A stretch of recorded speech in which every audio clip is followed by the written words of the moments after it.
Bureau 121, inside North Korea's secret cyber army stealing crypto. The facts in this segment are drawn from UN panel of expert sanctions reports, US Treasury and FBI public designations, and research by Chainalysis, Elliptic, and Mandiant. Folks, welcome back. Let me ask you something. North Korea, a country so broke, people are eating grass. Streets so empty, tumbleweeds would feel lonely. Hit by famine, sanctions, and 40 years of communist incompetence. And yet, Kim Jong-un just rolled out another intercontinental ballistic missile. How? Where's the money coming from? You've heard people say the Chinese Communist Party is bankrolling them. And yeah, Beijing ships over rice, fuel, some military hardware. But nukes, ICBMs, that's a different budget line entirely. Here's the truth nobody in the legacy media wants to explain to you. North Korea built an army, not with tanks, not with boots on the ground, with keyboards. Let me introduce you to Bureau 121. That's the real name, Bureau 121. It's a division of the Korean People's Army, reports directly to Kim Jong-un, and it is, without exaggeration, the most profitable criminal enterprise on the planet. These aren't your basement-dwelling script kiddies in hoodies. These are government employees, full military rank, benefits package, company housing in Pyongyang's best neighborhoods. Bureau 121 has several subunits. The most infamous one you've probably heard of, the Lazarus Group. If you own crypto, this name should give you nightmares. Lazarus specializes in obliterating cryptocurrency exchanges, cross-chain bridges. Think of those as the highway ramps connecting different crypto networks and blockchain platforms. Anything that holds digital assets at scale. Then there's Blue Norov, quiet, surgical, goes after traditional banking systems, ATM networks, international wire transfers. You never hear them coming. And a rotating cast of shadow cells, Endario, Bureau 38, various others. Their business model? Ransomware, data theft, core code extraction, infrastructure attacks. One mission, get money. How much money? In 2023 alone, 1 year, these keyboard commandos stole $1.7 billion in crypto assets from targets across the globe. North Korea's entire GDP, around $27 billion. That means their hackers generated roughly 1/6 of the entire national income. Let that sink in. They steal more than they sell. To anyone. On the open market. 2024, they came back for more. $1.34 billion in stolen crypto. That's 61% of all crypto stolen worldwide that year. 61%. Every other criminal hacker on the planet split the remaining 39. We're not talking about a gang. We're talking about a nation-state running a heist operation at industrial scale. Now here's where it gets wild. These hackers don't work from underground bunkers in Pyongyang. They can't. North Korea's domestic internet is basically a sealed-off intranet, a private network with no connection to the outside world. You can't hack Coinbase from a country that blocks Google. So Kim ships them out. Bureau 121 operatives are quietly deployed. Southeast Asia, Eastern Europe, and embedded in North Korean consulate facilities abroad. And inside the People's Republic of China. A lot of them inside the People's Republic of China. Sitting in nondescript office buildings, upstairs from restaurants, in quiet commercial districts of Shenyang and Dalian. Every day they show up like normal IT workers. They file daily work reports, they submit thought journals, yes, that's a real thing, documenting their ideological loyalty to the regime. They are forbidden from socializing with locals. Weekly political indoctrination sessions are mandatory. You finish a major heist? Congratulations. You get escorted back to Pyongyang and the next rotation comes in. This is what a government cyber operation looks like. Let me give you the greatest hits. 2017, South Korea. South Koreans were obsessed with crypto. The whole country was in Bitcoin fever. Lazarus sent spear phishing emails, that's hacker speak for targeted personalized bait, disguised as job applications to multiple Korean exchanges. They breached several. Then they waited. And in December, they swept 7,000 Bitcoin in a single operation. At $20,000 a coin, that's $140 million. One exchange, Ubit, declared bankruptcy within days. December 19th, 2017, gone. 17% of their total assets wiped out overnight. 2018, Japan. This one's for the history books. Lazarus spent months studying executives at CoinCheck, Japan's largest crypto exchange, their email habits, their social patterns, their LinkedIn connections. Then they sent one poisoned email. One employee opened it. That was it. Within minutes, Lazarus had the cold wallet keys. Cold wallet. Think of it as the vault where crypto is stored offline, supposedly safe. Not anymore. Overnight, $530 million in NM cryptocurrency. Gone.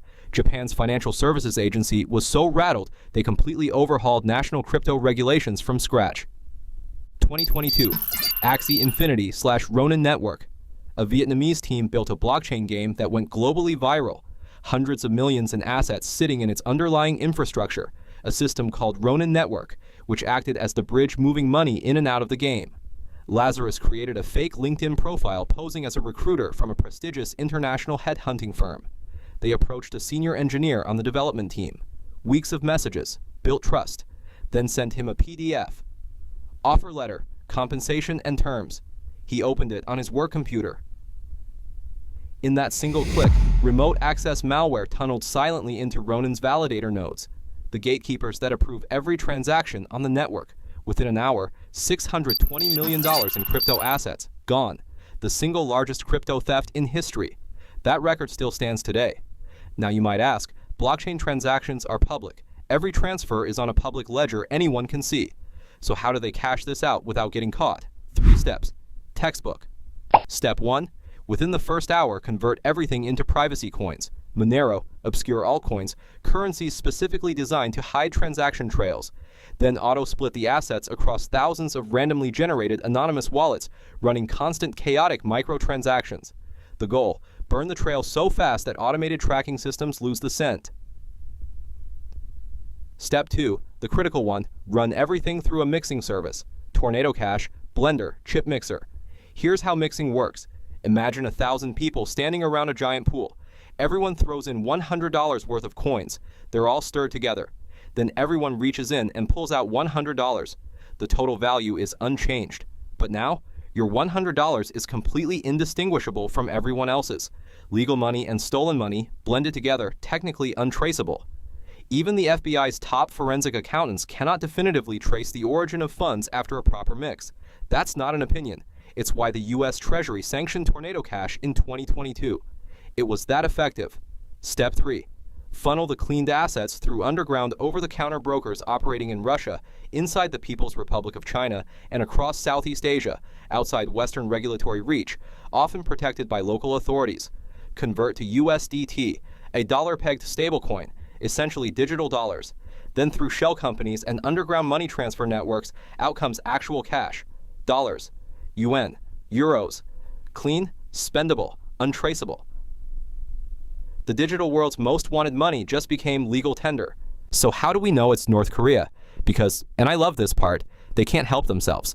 Number 1, code signatures.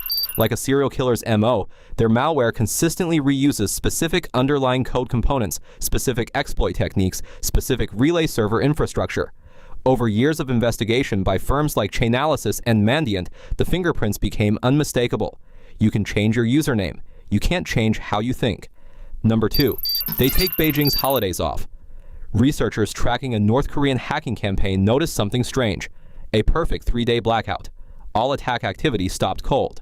The dates? Chinese national holidays, not North Korean holidays, not Kim Jong-un's birthday. Chinese national holidays, which tells you exactly where these people are actually sitting when they're stealing your crypto. They're in China, operating on Beijing's calendar, under the Chinese Communist Party's roof. The Chinese Communist Party calls North Korea an ally. Apparently the feeling is mutual enough to take their national holidays off. So where does the money actually go? It does not go to the starving farmers outside Pyongyang. It flows through something called Office 39, Kim's personal black budget operation, a secretive finance bureau that has existed since the 1970s, and gets split 3 ways. First, weapons, the ballistic missiles, the nuclear warhead components, the high-precision sensors, specialty explosives, and supercomputer chips that North Korea can't purchase openly. They buy on the black market, with Bitcoin stolen from a guy in Tokyo who thought he was clicking a job offer. A White House official confirmed in 2023 that roughly half of North Korea's missile program has been funded by exactly this kind of digital theft. Second, elite luxury consumption. Defector testimony compiled by South Korean Intelligence and Human Rights Watch is consistent on this. Even under maximum sanctions, Kim's inner circle has brand new Mercedes and Maybach armored sedans, Rolex watches, Chanel, Louis Vuitton, Dior. The top brass get paid in stolen crypto, laundered into Italian leather. Third, enough food to prevent revolt. Strategic rice imports from Russia, the People's Republic of China, and Vietnam, distributed through the military and Pyongyang's core population. Keep the army fed. Keep the capital stable. Everyone outside those zones, on their own.